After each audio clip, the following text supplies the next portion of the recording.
टिफिनमध्ये नेण्यासाठी किंवा संध्याकाळच्या जेवणामध्ये, सकाळच्या जेवणामध्ये अशा पद्धतीनं चमचमीत भाजी जशी हॉटेलमध्ये मिळते ना, अगदी त्याच चवीची तयार होते. बनवायची पद्धतही वेगळी आहे, तर तुम्हाला नक्की आवडेल. या पद्धतीनं एकदा नक्की करून पहा. तर मी इथे जवळजवळ 200 ग्रॅम फ्लावर मोठ्या साईजमध्ये असा मी व्यवस्थित साफ करून घेतलेला आहे. थोडंसं कोमट पाणी टाकून, थोडंसं मीठ टाकून हा फ्लावर आहे ना, तो 2-3 पाण्यानं स्वच्छ धुवून घेतला. आता ह्याचं थोडासा आपण मसाले तयार करायला घेऊया. तर मी इथे इथे 2 चमचे दही घेतलेलं आहे. आता दही घेताना जास्त आंबट पण घ्यायचं नाही. व्यवस्थित मिक्स करून झाल्यानंतर ह्याच्यामध्ये आता आपण मसाले टाकायला घेऊया.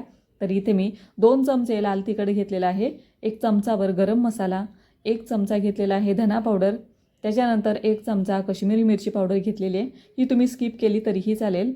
त्याच्यानंतर थोडीशी कस्तुरी मेथी ह्याच्यामधून टाकली, 1 चमचाभर छोटा 1 चमचा हळदीचा वापरलेला आहे. त्याच्यानंतर 1 चमचा अद्रक लसूणची पेस्ट टाकली. आता हे सगळे मसाले आहेत ना, थोडंसं पाणी घालून छान अशी आपण ह्याची पेस्ट तयार करायला घेऊया. आता बऱ्याच वेळेला काय होतं, हे सगळे मसाले आपण तेलामध्ये टाकतो. तर तेलामध्ये टाकलेले मसाले ना बऱ्यापैकी म्हणजे बऱ्याच वेळेला करपून जातात. तर अशा पद्धतीनं आपण ही पेस्ट तयार केलेली आहे. आता एका कढईमध्ये 2 चमचे इथं मी तेल घेतलं आणि त्या तेलामध्ये जो आपण फ्लावर साफ करून ठेवला होता ना, तो इथं घालून थोडासा परतून घेऊया. त्याच्यामध्ये थोडीशी हळद आणि थोडंसं मीठ टाकून फक्त 2 मिनिटासाठी हा आपल्याला चांगला ह्याला वाफ देऊन घ्यायची आहे. जवळजवळ 50% शिजलं ना, की हा फ्लावर आपण बाजूला काढून घेऊया. आता असा फ्लावर शिजवून अशा पद्धतीनं तुम्ही ह्याची भजी पण तयार करू शकता. चवीला खूप छान लागतात आणि काहीतरी वेगळं म्हणूनही तुम्ही नक्कीच ट्राय करून पहा. तर त्याचा व्हिडिओ पण मी अपलोड केलेला आहे. तुम्हाला हवं असेल ना, तर मी त्याचा लिंक डिस्क्रिप्शनमध्ये देते. तर हा फ्लावर सगळा परतून झालेला आहे. थोड्या वेळासाठी ह्याच्यावरती झाकण ठेवलं. आता एका डिशमध्ये काढून घेतलेला आहे. त्याच्यानंतर त्याच कढईमध्ये तुम्हाला जर इथं तेल वाढवायचं असेल ना, तर तुम्ही वाढवू शकता.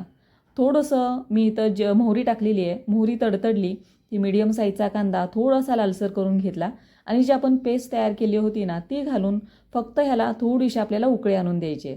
आता ह्या पेस्टमध्ये थोडंसं मी परत पाणी पण वाढवलेलं आहे. तर तुम्ही तुमच्या आवडीप्रमाणे इथं पाण्याचं प्रमाण ठेवा. आता इथं मी जवळजवळ अर्धा ग्लास पाणी टाकून हे व्यवस्थित असे हे मसाले सगळे हलवून घेतले. तुम्हाला ह्याच्यापेक्षा भाजी थोडीशी पातळ हवी असेल ना, तर तुम्ही पाण्याचं प्रमाण थोडंसं वाढवू शकता. आता या पाण्याला एक उकळी आणून दिली आणि ह्याच्यामध्ये जो वाफवलेला फ्लावर आहे ना, तो घालून व्यवस्थित आपण मिक्स करून घेऊया. आता सगळे मसाले मिक्स करून झाल्यानंतर आवडीप्रमाणे आपल्याला इथं मीठ घालायचं आहे. तर फ्लावर तेलामध्ये आपण परतत होतो त्यावेळेला आपण थोडंसं मीठ घातलं होतं. तर मिठाचं प्रमाण अगदी तुमच्या आवडीप्रमाणे ठेवा. त्याच्यानंतर बारीक चिरलेली कोथिंबीर पण मी वरून टाकलेली आहे. परत एकदा हा फ्लावर चांगला आपण परतून घेऊया. थोड्या वेळासाठी ह्याच्यावरती झाकण ठेवायचं. जवळजवळ 2 मिनिटानंतर 2 ते 3 मिनिटानंतर मी झाकण काढलं. तुम्ही बघू शकता मस्त चमचमीत भाजी आपली फ्लावरची तयार झालेली आहे. अगदी वेगळ्या पद्धतीनं छान अशी चवीची तयार होते. आता ह्याच्यामध्ये तुम्ही फुल क्रीम 1 चमचाभर टाकलीत ना तरीसुद्धा चालेल. जशी हॉटेलमध्ये लागते ना, अगदी त्याच चवीची तयार होते. आता तुम्हाला ही रेसिपी फ्लावरची रेसिपी कशी वाटली मला कमेंट करून नक्की सांगा. एकदा या पद्धतीनं नक्की फ्लावरची भाजी तयार करा.